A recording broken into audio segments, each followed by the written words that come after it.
Hey, what's up guys, we're back in Anthem, and as I promised, I brought you guys the patch notes for update 1.1.0. There's a lot of stuff in it, a lot of quality of life changes, a lot of bug fixes as well as new features. It's pretty lengthy, so let's not waste any more time and actually get started with the new features. Of course, the biggest one is the Sunken Cell Stronghold, which is now available to all of the players who have completed the main story, also known as the Critical Path, and you should be able to see this one as soon as the maintenance is finished. Then we have a bunch of quality of life changes that I think will tremendously improve your experience and the quality of it. First, we have added the ability to select contracts from the start of expedition screens rather than going to the individual contract boards in Fort Tarsis or in the launch base. So no longer do you have to go and pick them one by one or queue in the launch bay to pick them all at the same time. You can do that all from the comfort of Fort Tarsis at the same time, so pretty neat. This means the experience is now a little bit more streamlined.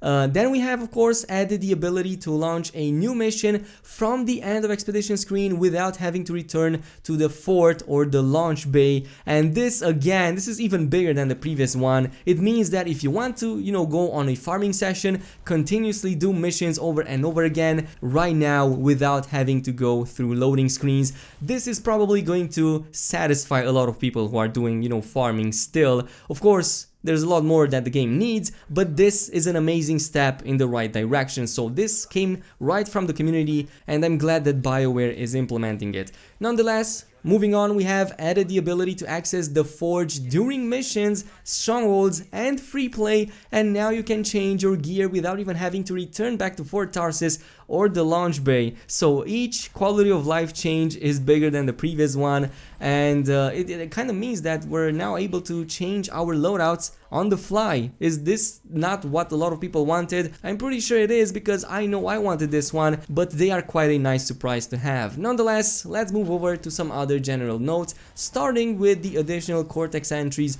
to explain combos, detonators, and primer abilities. I know a lot of players out there were a little bit confused about these mechanics, even though they are quite simple, but now you have Cortex entries you can read and, just learn a little bit more about it. Then we have added new Universal Masterwork components. First, Extended Sniper Magazine, which adds specialized storage for enhanced sniper rifle ammunition, increases damage by 30% of base damage, and of course increases maximum magazine size of sniper rifles by a large amount. Of course, we have to test this in game, but this kind of tempts me to make a sniper rifle build, probably on my Interceptor or on my Storm. Probably Storm is going to be more suited, but it definitely sounds interesting. I don't think we knew about this one, but then we have the Rapid Hollow Points, add specialized ammo storage for a machine pistol and autocannons. It increases damage by 30% and of course also increases weak point damage of machine pistols and autocannons. For all of those, Interceptors and Colossus players out there, this should be something really nice.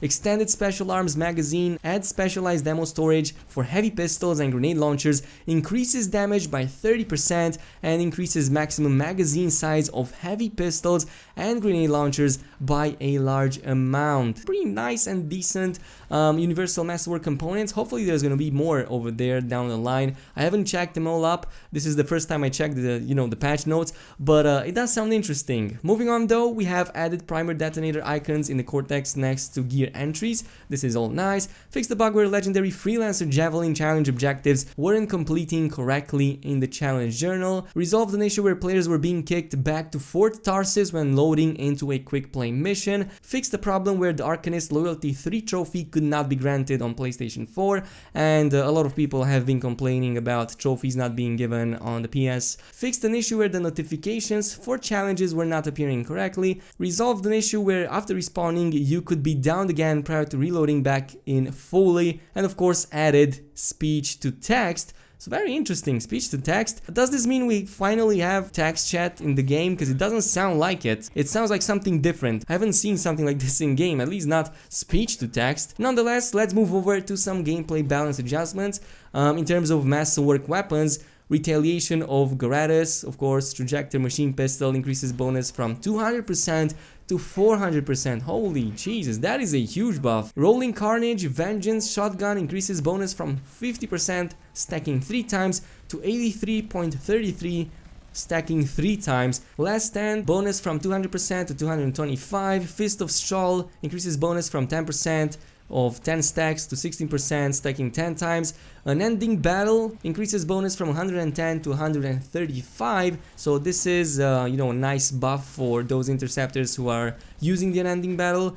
Death from Above increases bonus from 65 to 235, and Wyvern Blitz increases bonus from 40% to 185. So you know, this actually means that many of these weapons are now finally, you know, useful. Many of these weapons have actually been quite underpowered, to say the least. Wyvern Blitz, for example, was pretty underwhelming. If you compared it with something like the Devastator, it was, you know, definitely outclassed by that weapon. So hopefully this bonus of almost like 5 times is gonna be helpful enough. But you know, Unending Battle also sounds nice, and the Last Stand, the autocannon, also sounds really awesome. That bonus is also very good. But you know, Rolling Carnage, the shotgun, again, some really nice changes. But we have some changes for the gear as well. We have one for Final Judgment, increases bonus from 35 to 55%.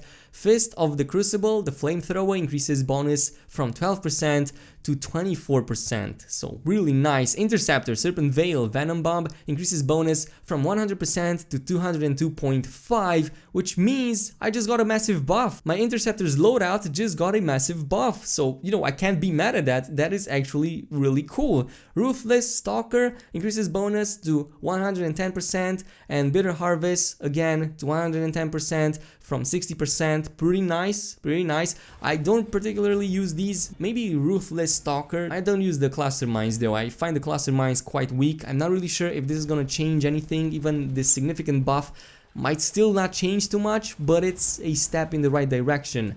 Ranger, Cold-Blooded Frost Grenade increases bonus to 270% from 235, and Avenger's Boon increases bonus from 210 to 220. So, you know, not so many buffs for the Ranger, but he got some huge buffs in the previous update, which is kind of, you know, warranting not getting that many in this one. Ponder of Infinity, check this out.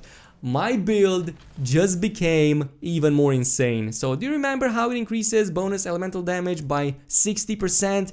Now it does for 165%. If you're using the Thunderbolt of Ivenia with this thing, you're going to melt faces. I'm not even kidding. Thunderbolt of Ivenia in combination with the Ponder of Infinity with this huge buff is now going to do tremendous amounts of damage. That lightning proc is going to destroy everything in sight. I cannot wait to get in game and actually test this one out. We also have, of course, Chaotic Rhyme, the Frost Shards, bonus from pretty much doubled. So yeah, the bonus is now pretty much doubled. Let's see over the gear. Friendly player projectile now is able to pass through javelins in the squads. If you played with squads, if you ever, you know, saw a situation where you wanted to shoot at an enemy but couldn't because one of the other javelins would stay in front of you and you would hit them basically, well, this is now pretty much fixed. Now you can shoot your bullets, rockets and loads through your teammates right in the face of the enemies. So good change. Colossus Firewall Mortar should now more reliably spawn the firewall effect when directly hitting enemies, sloped surfaces or next to walls. I'm not sure how many of you guys are playing the Colossus, but there's a Firewall Mortar that puts a fire field on the ground, and sometimes it happens for that fire field to not spawn at all. For example, if you hit shielded enemies, it doesn't spawn at all. So yeah, now it's probably, hopefully, going to be fixed, at least to some extent. Hopefully it will. I'm not really sure. We're gonna test that all in game.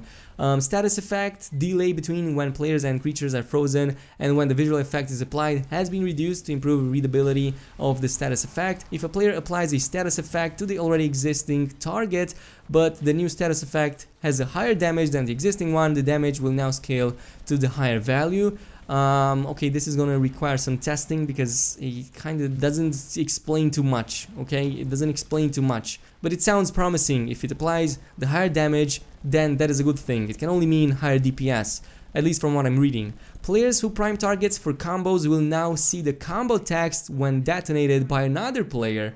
Wow, okay. You know, visual indications for what other players in your party are doing are always welcomed. Nice. Increase the damage of the electric status effect when applied to creatures. Oh damn, dude. This can only go perfectly in combination with the Ponder of Infinity bonus buff. Really, it can only be with that, man. Come on, this is gonna be face melt for all of the storms out there who are using the build that I posted like last week. Yeah, anyway, it seems that the rest of the update is all bug fixes, so let's go over the bug fixes. Unfortunately, nothing else in terms of actual content, but again, the month is not over yet. There's still one whole week. So, you know, hopefully we get a little bit more, but let's see what these bug fixes are all about. Fixed additional issues where the Titan Fireball projectile attack was hitting players when they successfully dodged evaded. Honestly, I found this one to not happen for quite some time for me. I thought it was fully fixed, but you know, further fixes cannot be bad. Fixed an issue where the Titan would not always use all of its available attacks. Okay, that makes sense. Javelin adjusted environmental lightning strikes to not target Javelin directly as frequently. Okay, so it wasn't just me who thought that God really hates me, if there's even a God in Anthem, but constantly getting thunderstruck was not really that fun. So yeah, that was that was okay. That was a bug, so now it's fixed. Fixed an issue where the predicted gear score was inaccurate if you were selecting to equip a higher tier component than the currently equipped. So probably this explains why so many people had 800 item level even though they shouldn't have. Fixed the bug where the Colossus shield wouldn't appear when deployed to other players in the squad. Resolved several issues where the status effect remained on the player for longer than the actual effect. For example, frozen status effect appearing on the Javelin after the effect has ended.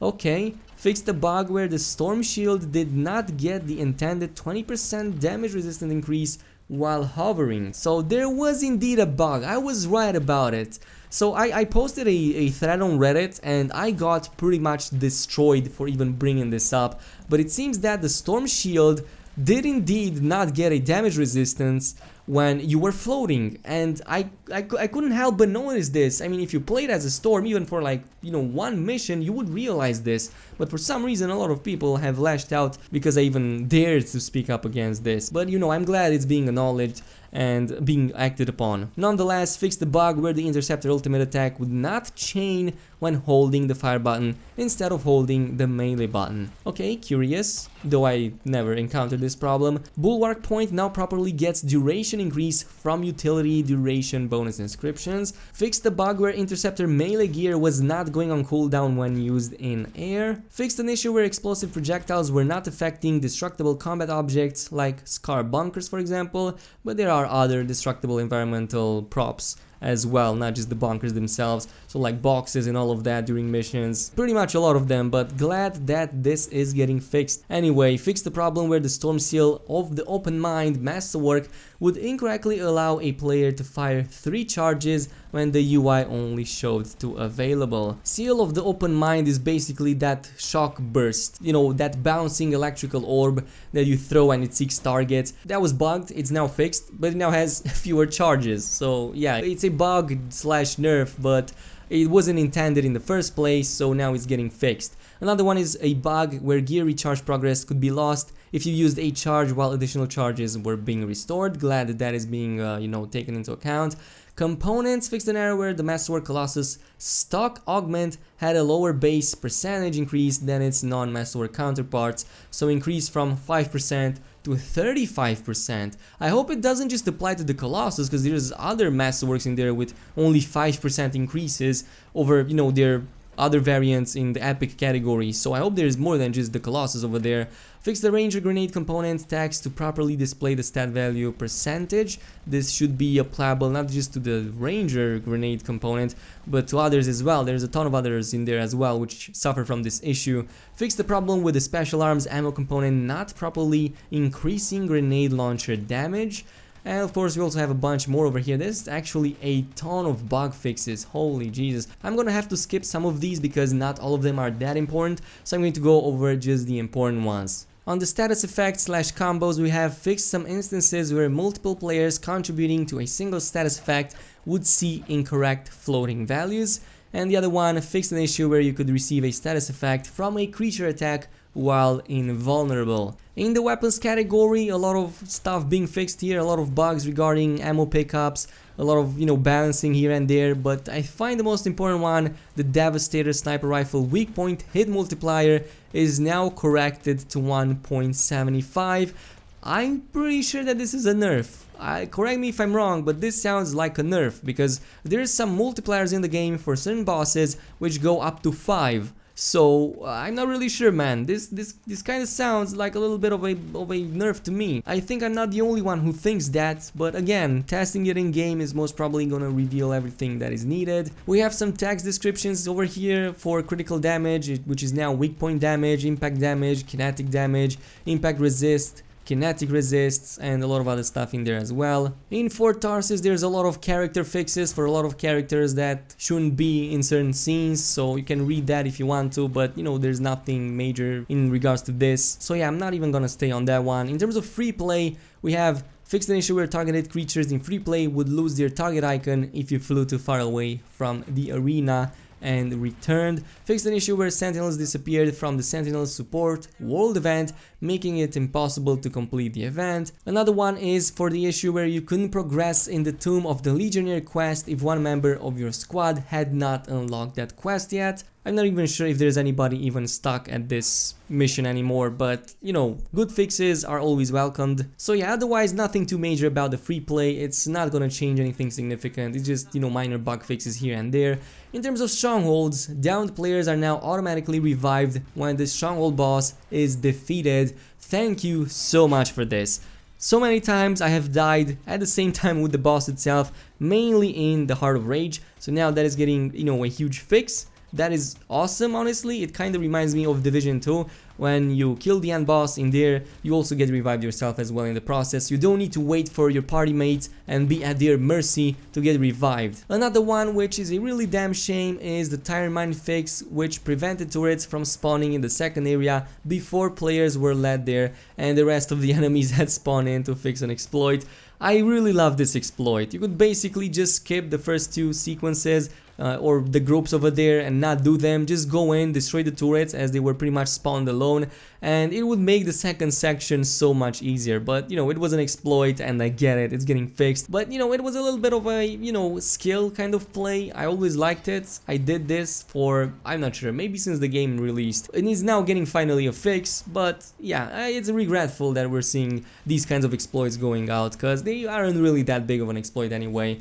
Nonetheless, finally we have the Heart of Rage fix, and this is for the issue where enemies could be trapped behind fog walls, preventing the players from progressing. And of course we also have some critical path and legendary missions, so if you have any problems with any of the missions, be it legendary missions, be it story missions, there should be a fix for that in here. But nonetheless, this has been the entirety of the newest update. We made a bet on a previous video about what would the new update contain, and there you have it.